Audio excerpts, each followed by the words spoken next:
Hola, aquí les dejo el resumen del primer tema que vimos sobre diversidad lingüística y cultural de México. Recuerden que tratamos conceptos importantes que vamos a necesitar para entender bien los futuros subtemas acerca de la diversidad lingüística de nuestro país. Lo primero que vimos fue tratar de entender la diferencia entre lenguaje y lengua, y quedamos que el lenguaje es la capacidad que tienen todos los seres vivos, es decir, humanos y animales, para comunicarse a través de símbolos, señas, sonidos, lenguas, etc. Quedamos entonces aquí que, por ejemplo, los animales suelen comunicarse a través de sonidos, como en el caso que les platiqué de los monos, o como la lectura que habíamos hecho hace tiempo de las abejas, donde nos explicaban que se comunican haciendo círculos, moviéndose de determinadas maneras. En el caso de los humanos, bueno, no solamente nos comunicamos a través de las lenguas o idiomas, sino también que podemos comunicarnos con símbolos, sonidos también, señales, etc. Entonces, el lenguaje es la capacidad de los seres vivos para comunicarse.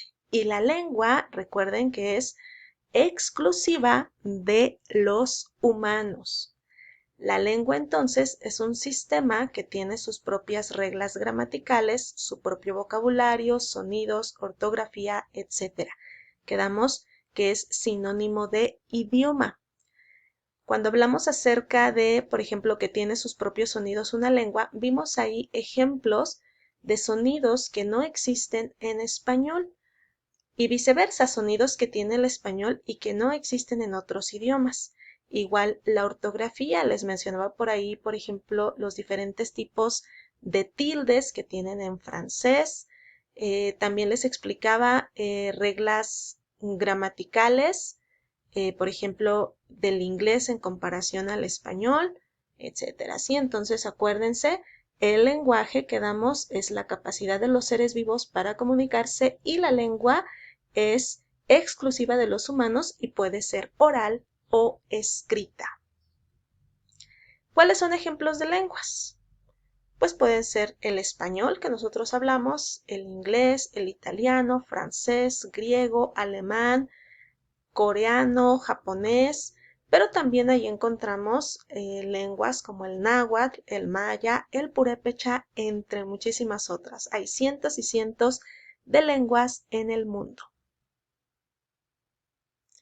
También relacionado con esto vimos qué cosa es la lengua materna y quedamos que la lengua materna es la que se enseña a los niños en sus casas, es decir, la familia nos enseña una lengua desde que somos bebés y con esa lengua es con la que nos comunicamos en la vida cotidiana.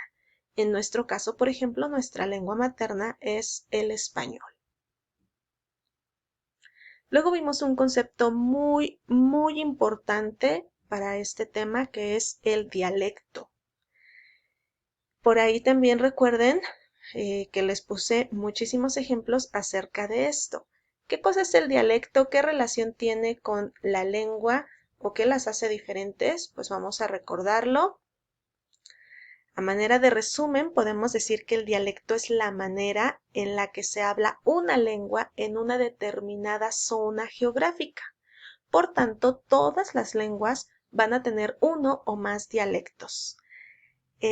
Esto de las zonas geográficas, quedamos que puede ser algo pues grande como todo un país.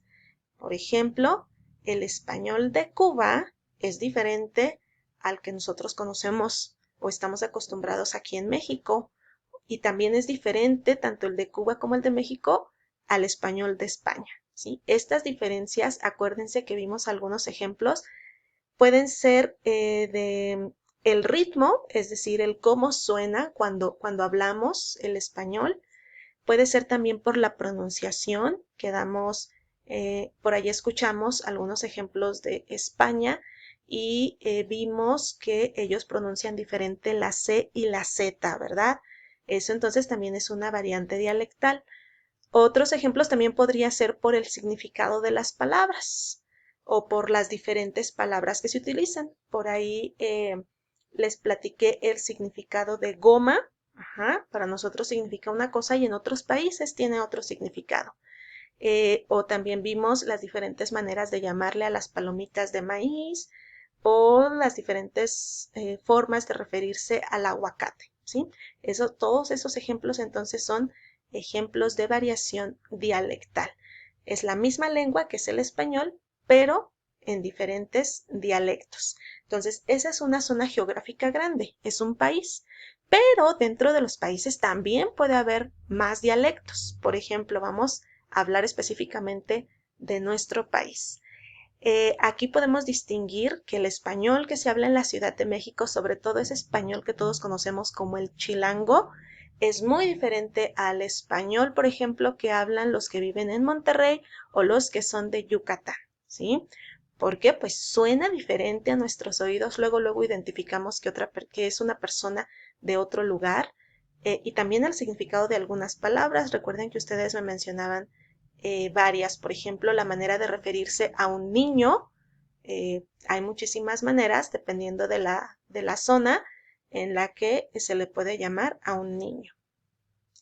Pero no solamente en los estados, en los países hay variantes dialectales, también dentro de los estados se pueden dividir en dialectos. Por ejemplo, en nuestro estado de Michoacán, no hablamos igual en la capital, que es Morelia, a como se habla, por ejemplo, en Lázaro Cárdenas, en toda la costa, o a como se habla en la zona de Tierra Caliente, por ejemplo, Apatzingán, bueno, Huetamo por ahí, que también es muy diferente, por ejemplo, a Zamora, que ya se encuentra más al norte, ¿sí? Igual también puede ser por la manera en la que hablamos, es decir, el ritmo, esa tonadita que decíamos que notábamos, y también puede ser por las palabras que utilizamos, ¿sí? Así que todos estos son ejemplos de dialectos. Como ven, hablamos en muchísimos países el español, pero es diferente, a nuestros oídos es diferente y también por el significado de algunas palabras. Bueno, eso es un dialecto. Por tanto, todas las lenguas van a tener dialectos.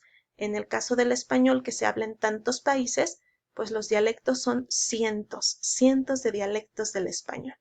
Otras lenguas que se hablan en lugares más pequeños, de todos modos, también tienen dialectos. Yo les platicaba el caso aquí de el purépecha en Michoacán, también tiene varios dialectos, ¿sí? Muy importante entonces quedamos en este tema, que debemos referirnos a lo que hablan los indígenas como lengua. Lo que ellos hablan también es una lengua, no es una variante del español, ¿verdad? No les entendemos absolutamente nada. Desde el momento en el que tú no le entiendes nada, pero absolutamente nada a otra persona, desde ese momento tú ya puedes decir que se trata de una lengua diferente. Así que vamos a quitarnos esa idea que a veces solemos tener por los medios de comunicación o las redes sociales de que los indígenas hablan dialectos. Pues sí, y también nosotros hablamos un dialecto, ¿sí? Pero hablamos dialectos de nuestras lenguas maternas. Como nosotros el español, el purépecha también tiene dialectos, el náhuatl también tiene dialectos, etcétera, ¿sí? Muy bien. Luego vimos lo que es la diversidad lingüística. Esto se refiere a la variedad de lenguas que existen en una misma zona geográfica. Por ejemplo, en México, en nuestro país, existen más de 60 lenguas, por tanto, México tiene diversidad lingüística. A eso es a lo que se refiere la diversidad lingüística, que existen en el territorio mexicano muchísimas lenguas. Otro país también que tiene muchísimas lenguas es Brasil, donde se hablan más de 100. Algo relacionado es el multilingüismo, pero quedamos que tiene una pequeña diferencia. Recordemos cuál es. El multilingüismo se refiere a la existencia de dos o más lenguas en una misma comunidad. Pero ¿cuál es la diferencia entonces con la diversidad lingüística? Bueno, que en el multilingüismo esa comunidad, o sea, las personas que viven ahí en esa comunidad, usan a diario dos o más lenguas, las que se hablen. Yo les platicaba que el único caso o los únicos casos que conozco, el máximo de lenguas que existen en una misma comunidad son 3. Ajá. Pero bueno, si algún día ustedes conocen o se enteran de una comunidad donde haya todavía más lenguas, pues por eso le dejo ahí mejor el más. Ajá. En general van a ser 2, pero pueden suceder casos como el que les platico. ¿Qué sucede? Vamos a ver entonces.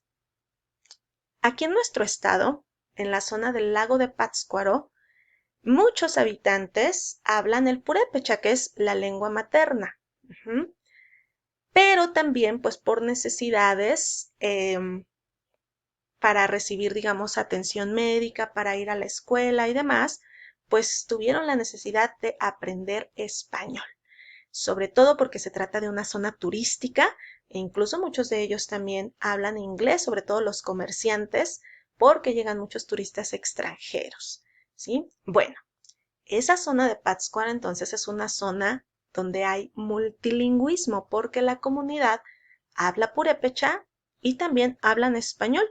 Y les platicaba que de repente, si ustedes van un día o han ido, seguramente han escuchado que entre ellos, entre la familia, con sus hijos, con sus papás, con sus amiguitos, hablan en purépecha, pero también de pronto los puedes escuchar que al ratito están hablando también en español. A eso se refiere entonces el multilingüismo.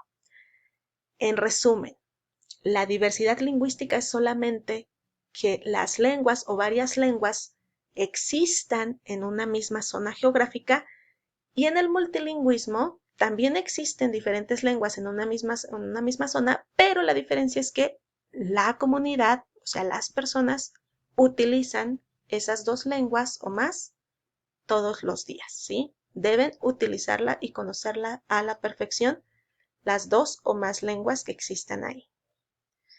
Luego también vimos de manera muy rápida lo que era la cultura y quedamos que se refiere a las tradiciones, costumbres, creencias, música, vestimenta, comida, etcétera. Todo lo que hace diferente a una comunidad frente a otra.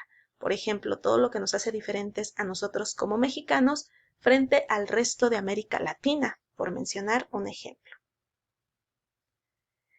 Y algo muy importante de lo que vamos a estar hablando y que de hecho es el tema central de esta unidad es la palabra indígena. Mucha gente piensa que indígenas solamente hay en México, ¿sí? Y la realidad es que no, de hecho indígenas puede haber en cualquier parte del mundo. ¿Por qué? Porque indígenas se refiere a cualquier grupo de personas que habitaban un lugar antes de que algún otro pueblo llegara a vivir a ese mismo sitio. Y quedamos que ese otro pueblo que puede llegar a colonizar, por ejemplo, pues puede hacerlo de manera pacífica, es decir, poco a poco, y sin agredir a ese pueblo indígena que ya estaba ahí, o también puede ser de manera bélica, que fue más o menos lo que sucedió con la llegada de los españoles aquí a México, ¿sí? Que hubo una matanza, una batalla y demás, ¿sí? Y hay muchísimos ejemplos de pueblos indígenas. Tenemos los esquimales, cheroquis, navajos y apaches. Ellos se asentaban en el norte de América. Tenemos por ahí también los quechuas y los mapuches al sur de nuestro continente. Y bueno, un ejemplo de todas las culturas indígenas que pertenecen a México, pues serían los aztecas. Bien, pues eso sería todo de nuestro resumen de este primer gran tema acerca de conceptos importantes. Si te quedó alguna duda, déjamela en los comentarios o me puedes también preguntar a través de Classroom. Nos vemos.